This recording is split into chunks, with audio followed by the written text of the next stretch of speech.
Guess what, guys? It's Sunday, so that means it's time for a little desert garden tour. Hi everyone, welcome back to my channel. I'm Shamira Benson, one part of Team Benson, and it is time to tour my desert garden. My hot desert garden. So we are actually getting a little bit of a cooler day today. It is only going to be 106 instead of the 100 in teens. So we are excited about that. But I want to show you guys what we have going on. But we have some things that are thriving and looking great, and we have some things that we have lost. So let's go through and tour the desert garden. Okay guys, so you might also hear the water trickling in the back. I am currently watering the garden because it is early in the morning, but let's start up here in the front. So first up, let's start with our Vego garden bed. So down here, guys, doing great.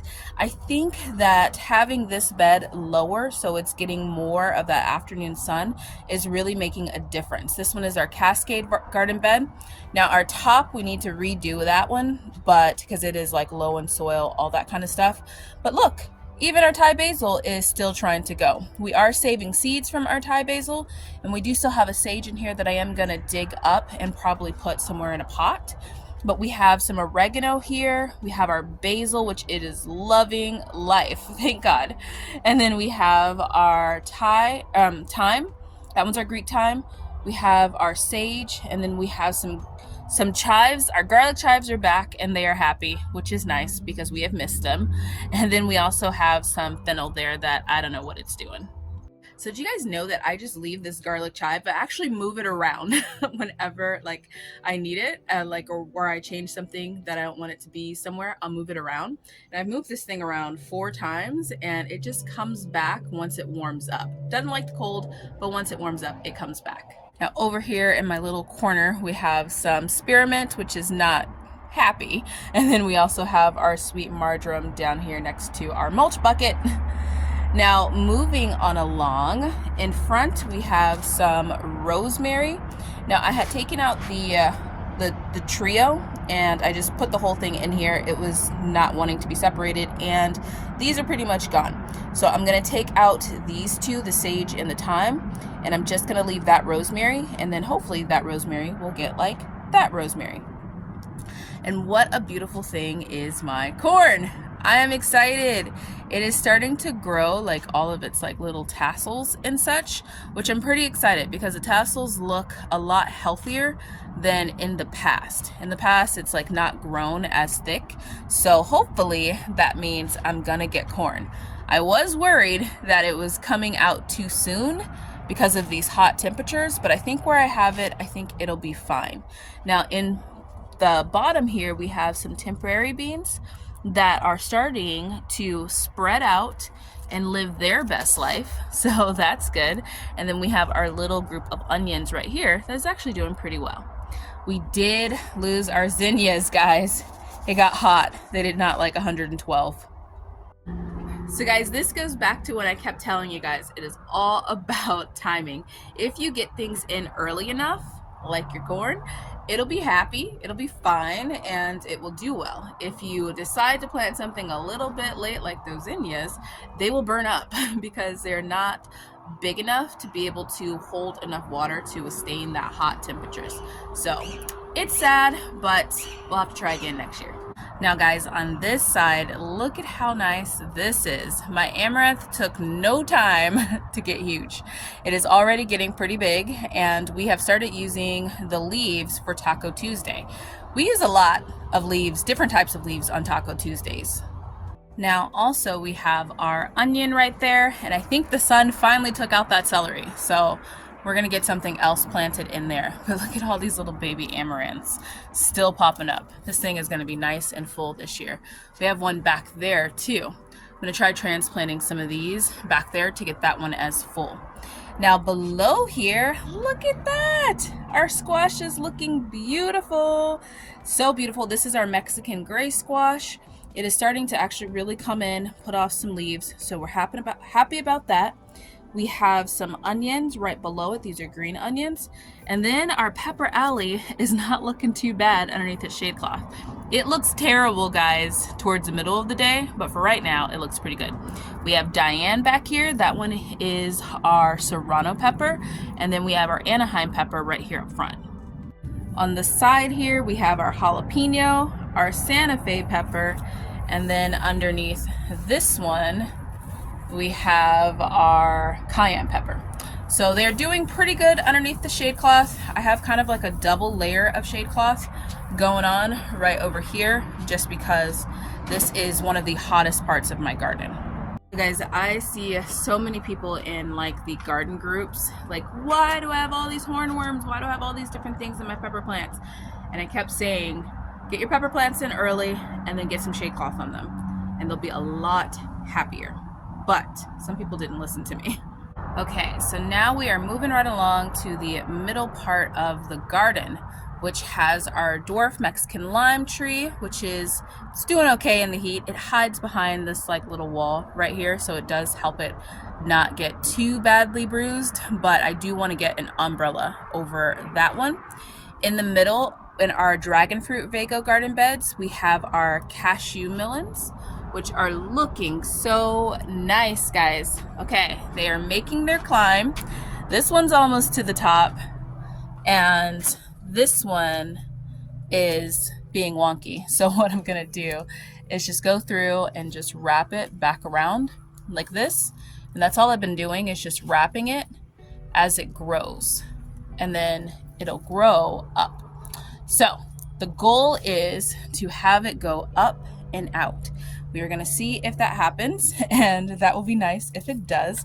Hopefully we get a lot of cashew melons. We do have our curry tree over here. I think what I'm going to do is I'm going to cut these branches off of the curry tree. I know that it's producing seed, but I think to kind of get it healthy again, I'm going to cut these off and let it just grow from here and where it's growing at down there. I do need to get the rest of that celery. That's been on my thing to do, my list of things to do, because I'm surprised I still have it. It's hiding back here, so it's doing fine. We have some lemon thyme right here. And then we have Yuli. Yuli still needs her arch. Yuli is our grapevine. I'm going to be getting her arch this week, guys. It has been kind of a crazy week. So part of growing things in a small space garden is kind of planning how you're going to grow it vertically and grow it up. So Yuli is definitely going to get arched. She's going to get arched over this area where we sit, because I want to hopefully have a sukkah here during Sukkot. For those of you guys who don't know what a sukkah is, it is something, we are a Jewish family, so it is like a structure that you build during Sukkot, which has 3 walls and a roof that you can see out to the sky. And I'm thinking that Yuli will have died back during the fall when Sukkot is, and so then we can just use her vines as the rooftop. I don't know. We're gonna see. We also need to probably check and see if that's kosher. Now this is where we are losing plants, guys. And we need to get a new umbrella. Our umbrella is broken. The wind has gotten to it, so it is not as full and covering everything as it needs to. So we're gonna get one of those today. But we have our peppers down here. This one is our spicy shishito pepper, or chili pepper that Mark had sent.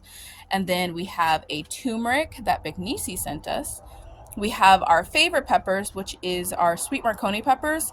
They are just not happy. So I need to get them some watering bulbs because they're not holding up, and we need to get the umbrella bigger over them. They were doing fine because the black cherry tomato was still alive and it was covering them. But now that it's dying back, it's starting to shrink. We have our Bignisi right there, which is Miss Eggie. Miss Eggie's back there. That is Miss Eggie's daughter. We have some onions that were around it that are just not getting enough sun, so we're just kind of leaving them there. And then we have a Space Saver cucumber behind it that is finally starting to get more sun. There was 2 of them, but only 1 survived. We still have black cherry tomatoes we need to get off of here. That has been a marathon, not a race. That one we lost, but over here is our peppermint, and it's still going strong. So guys, many people have asked me what Big Nisi and Miss Eggy were, and they are Ichabod eggplants. Now, Miss Eggy is going on 6 years old. Actually, she is 6 years. She's going on 7 years old. So she's old, and I had planted Big Nisi. She's one of our namesake plants, because I didn't think that Miss Eggy was going to keep going, but she is still going strong. So we love her for that. Now, also in front of our dragon fruit Vego garden beds, we have some potatoes. These ones are our red potatoes, which Up and Adam too, that's her YouTube channel, she's our Aussie friend, told us to start pulling potatoes. So I am going to get those probably later on today. And we have a sweet banana pepper that is just looking rough. This was our rescue one, so I think we're gonna just have to get her through the summer, and then she'll be good in the fall. Now moving on along down here, we have a space saver cucumber there, and we have our stevia plants right here. And then we also have our other shishitos. Guys, it's so funny because I feel like I'm just finding like black cherry tomatoes everywhere in my garden, because yeah, they're falling now. I'm gonna have tomatoes everywhere. But we have our shishito peppers here, and then there's one hiding back here. These ones I'm gonna redo those pots, still having to do that. I am just waiting to get through this craziness. This is why we like hornworms, because there would not be this much plant matter if I had a hornworm, but that did not happen. So now I get mulch, which is good, but this is a lot of mulch, guys, a whole lot. I know everybody's like, girl, I'm like angry with the hornworms in my garden. Send them to me, because I needed help with this. This got over 20 feet long, and it fruited a lot earlier. Well, it fruited just way more than I ever thought that it possibly would. This has been 6 years of the making, which I've been saving the largest, biggest cherry tomato, saving the seeds from that, and then replanting that. And I've done that for 6 years, and it grew something this size, and it gave us literally just pounds, like pounds and pounds and pounds and pounds and pounds, probably like close to 100 pounds of cherry tomatoes from one plant, guys, one. So I would have welcomed a hornworm to come through and eat half this plant down, so that then I didn't have this much plant material to deal with. Because when it's something like my Armenian cucumber that also grows 20 feet, or like a pumpkin, or even like these cashew melons, those leaves I can just dry out. I can also dry out the stems and then just sprinkle them on there, like on the ground as mulch. These ones, these stems all have roots on them, and I swear, even when they're dried out and a little bit of water hits them, it still grows plant. So the leaves I have no problem using, but I have to get the leaves off of the stems, and it's a lot. It's a lot, but I'm thankful. Let me stop complaining. Now, before we leave the middle, we have our dwarf, which I feel like it's not dwarf, mulberry tree, which is huge. She's getting so big. And then we have our potatoes. These ones are our Yukon Golds, guys. Now, I did kind of scoop a little dirt and see. I did find one potato, but I didn't want to ruin the surprise, so I just left them. I'm not going to water this today because I am going to dig these up. So just wait for that video. It'll be out tomorrow. Moving on down here, we have our lemongrass, which is coming back to life. This is echinacea. I'm excited. We're growing some echinacea. We have echinacea in that pot, some more turmeric in this pot, and we have our snapdragons going wild right here. Back behind here, we have a zucchini. We have a zucchini there, and we have a zucchini there. They're Black Beauty zucchinis. And we have some onions right here in the middle that are begging for more sun. And then we have our Roma tomatoes, which, look, we have a red one back there. Did you guys think that this Roma tomato was gonna live? Because I didn't. It's the other three I planted here all died. The name of this garden is Resilience. Not only is it growing at 112 degrees, but we get surprise plants like our Roma tomatoes. How happy am I? Also back here, our Armenian cucumber is starting to make her climb, which she really needs to hurry up because she has some big shoes to fill, because the Armenian cucumber will go over this side and protect the bottom part of the garden when we start getting like 100 degrees all day, every day. Now over here we have our Chinese red lung noodle beans. Also the Armenian cucumber will lay over top of this, which will help this one be able to get through the hottest part of the summer. Right now she's doing well, and she's actually preferring these hot temps. As you guys can see, she's not even like burned or anything like that. So she's been producing. She's still got some noodle beans coming off. We just harvested her, but yeah, she's doing good right now. But during the hottest part, like I'd say like July, she'll probably need a buddy.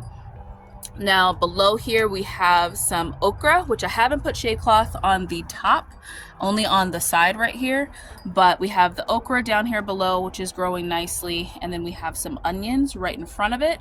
We have a sweet mint, which would love some shade cloth, so I might move that. And then we have a parsley.